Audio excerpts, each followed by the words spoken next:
Hi guys, இந்த வீடியோவில் நம்ம என்ன பார்க்க போகிறோம்னா India vs South Africa test day 1 innings 1. இதில் பார்த்தீங்கன்னா சவுத் ஆஃப்ரிக்கா டாஸ் வின் பண்ணி பேட்டிங் எடுத்துச்சு. ஆரம்பத்தில் மார்க்கரம் 31 ரன்கள் 48 பால்ஸில் அடித்தார். 5 ஃபோர்ஸ் அடித்து ஒரே ஒரு சிக்ஸஸ் அடிச்சுட்டு அவுட் ஆகிட்டார். பும்ரா அவுட் பண்ணிட்டார். அடுத்து ரிக்கல்டன் 23 ரன்கள் 22 பால்ஸில் அடித்தார். முல்டர் 24 ரன்கள் 51 பாலில் அடித்தார். 3 ஃபோர்ஸ் அடிச்சிருக்காரு. பவுமா 3 ரன்கள் மட்டுமே அடித்து 11 பால்ஸ் ஆடிருக்காரு. டானி டி ஜோர்ஜி 24 ரன்கள் அடிச்சிரு 55 பால்ஸ் ஆடிருக்காரு. ஒரு 6 ஒரு 4 அடிச்சிருக்காரு. அடுத்த ஸ்டப்ஸ் பார்த்திங்கன்னா 15 ரன்னு 74 பால்ஸ் ஆடிருக்காரு. அடுத்த ஒரே ஒரு 4 மட்டும் அடித்து 0-6.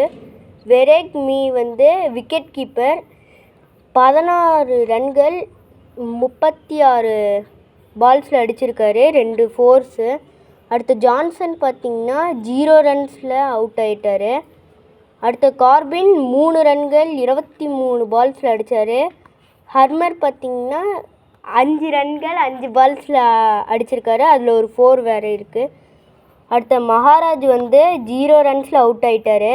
அடுத்த சவுத் ஆஃப்ரிக்கா இப்போதைக்கு 159க்கு ஆல் அவுட் ஆகிட்டாங்க ஃபஸ்ட் இன்னிங்ஸில்.